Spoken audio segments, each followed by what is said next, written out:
The Trendelenburg sign is a diagnostic test employed in clinical settings to assess the strength and functionality of the hip abductor muscles, specifically the gluteus medius and minimus. This test is named after Friedrich Trendelenburg, a German surgeon who developed it, as a means of identifying weaknesses or abnormalities in the hip joint and associated musculature. To perform the Trendelenburg sign test, the patient is asked to stand on one leg while the examiner observes the position of the pelvis. If the patient is unable to maintain a level pelvis and it drops on the unsupported side, the test is considered positive.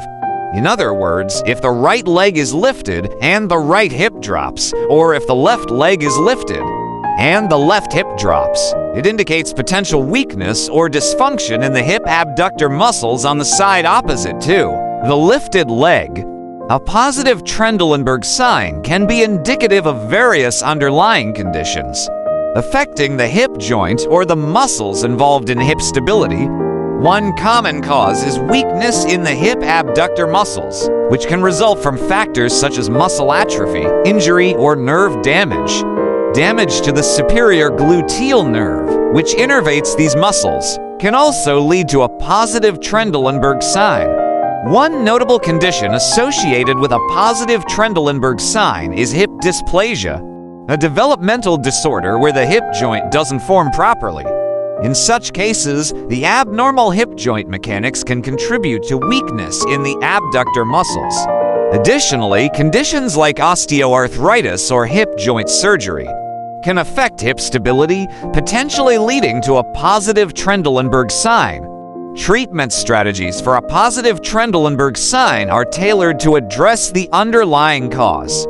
Physical therapy is a common approach to strengthen the hip abductor muscles and improve overall hip stability.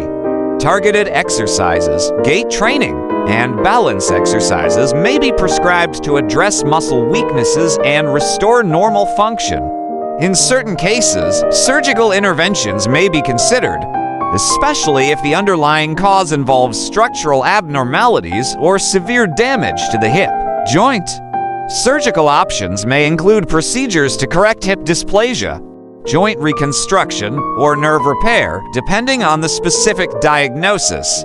In conclusion, the Trendelenburg sign serves as a valuable indicator of hip abductor muscle function and pelvic stability. A positive sign may suggest weakness or dysfunction in these muscles, prompting further investigation into potential underlying conditions. The interpretation of the sign requires a holistic approach, considering the patient's medical history, symptoms, and additional diagnostic assessments. Early identification and targeted interventions, such as physical therapy or surgical interventions, can contribute to improved outcomes for individuals exhibiting a positive Trendelenburg sign.